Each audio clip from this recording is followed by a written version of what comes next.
Greetings, ladies and metal gents, and welcome to this latest edition of Tales from Outer Space, where I take stories from across the internet and read them for your entertainment. This particular story is called Flight Lessons, written by Augie74.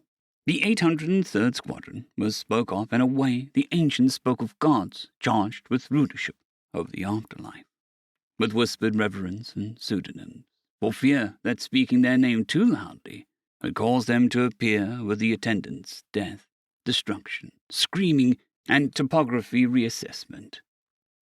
The most popular substitute was the skulls. Most squadrons have some level of cheeky advertisement on their squadron patches with a mission and a catchphrase. The pilot simply had the number 803, with a 0 being replaced with a skull matching the species of the wearer. Even their uniform nameplates were blank. The only individuality shown was a serial number on their fighter craft and a slightly varying kill stencil marking. Nobody was more nervous about them than their support teams. They were privileged to wear the number, but the skull was reversed for pilots. There was just something about knowing the pilots you were caring for were by any measure the most elite fight group that could be found in the thousands of species that made up the Galactic Union. But now, things were changing. The humans had finally decided to end their isolationism and make their membership to the Galactic Union more than just a theoretical one. The ambassadorial telepresence had been replaced, markets had opened, and more importantly, they decided to show their capabilities as fighters. The humans had finally overcome their distrust and offered up specs of their own craft. Their engineering and designs were strange. There was no form to what they created, only function. Elder species clucked their tongues and shook their heads, waiting for the humans to make an epiphanic leap to the reality that, in space, the constraints of atmosphere could be forgotten. But now things were changing even more. The latest candidates for the selection were arriving along with fighter craft for their own testing. This was the last time they used the home system craft before transitioning to the ships used by the 803rd. Mithrab watched as the human ship landed, showing off as they all did by cutting lateral and horizontal thrust to land within a ship at just the right place. It wasn't even a requirement. It was something all the pilots did instinctively to show off their prowess. The ship itself was an oddity of sorts. Certainly, it used the normal ship materials, but at the same time, the craft design was a bit archaic. There was a triangle-shaped design above and below the wings where the weapons pods. Instead of a single engine, there were 2 engines side by side, each with the rudder coming out of the top and bottom. Certainly, it looked nice, but next to the other ships, it was a gangly, awkward-looking, silly thing.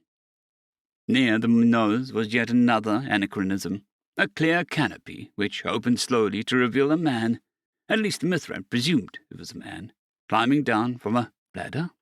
As the pilot clambered down, Mithrab moved forward to greet him, and also figure out what the fuel cells swapped out. He'd gotten the duty of making sure the human ship was prepped.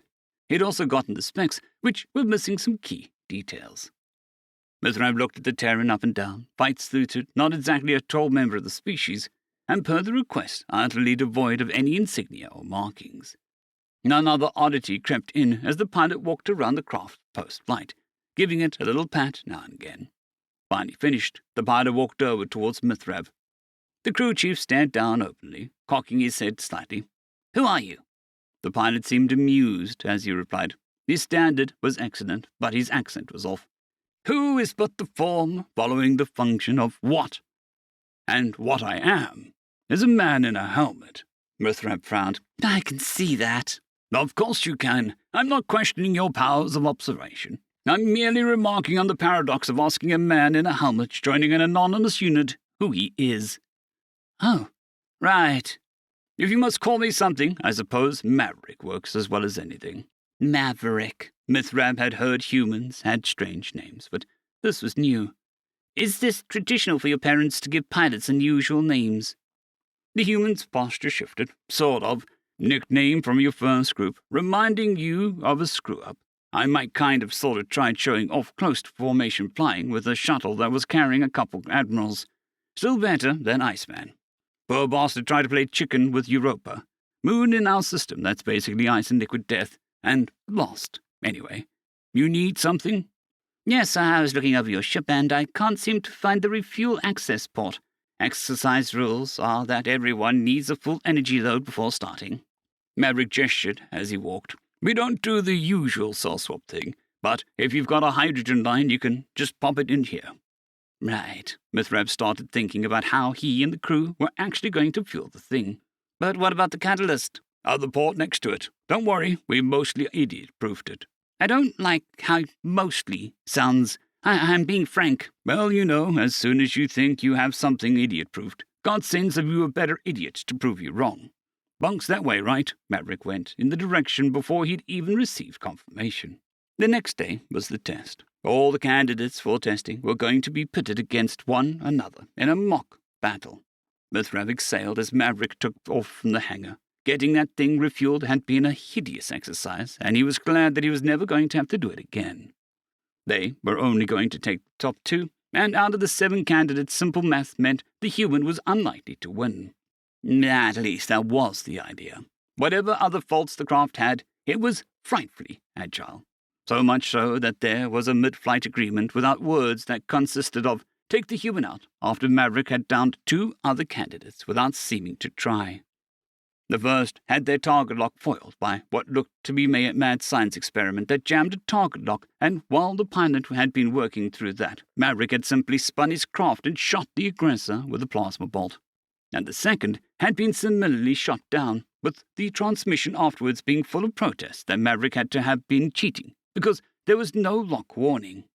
Mithrav watched uncomfortably as the engagement drew closer to an atmospheric moon, technically within the engagement area, but not something anyone would be interested in. Still, the other pilots seemed to be working together to force Maverick down into the gravity well where he couldn't recover. And from there they would go about their business of fighting each other as civilized races did. Mithrav suddenly had a realization and pointed it out to one of his flight crew. Look, he's dragging them in. Cheeky shit. The look he got was almost worth it as another member of the crew broke in. The wings. The wings are coming out! Why are the wings coming out? Sure enough, the wings began extending, and Maverick's craft dove into the atmosphere, accelerating as it jinked and lit up countermeasures to keep the other craft at bay. The first one looked at Mithrav carefully. Okay. So what happens when he comes out knower of the future? Mithrav stared at the display for almost a moment before manipulating it. The other craft can't go into the atmosphere, so he's going to do an orbit and accelerate and come out here with the star at his back. It was frightening to see Maverick do exactly as predicted, and the others were shot down courtesy of not just plasma, but also ranged missiles, and even the most archaic slug-throw system that the exercise computer struggled to simulate, but eventually managed. As Maverick flew at ludicrous speeds through the disabled foes, the exercise was declared over, and the pilot returned to the hangar. Finally, Mithrav got his first look at Maverick, as the pilot finally took his helmet off and wiped a trickle of blood from his nose. Shit. I shouldn't do that again. Worth it. The pilot then smiled and gave Mithrav an extended fist, which was awkwardly returned. So, Mithrav, want to be my permanent crew chief? End of story.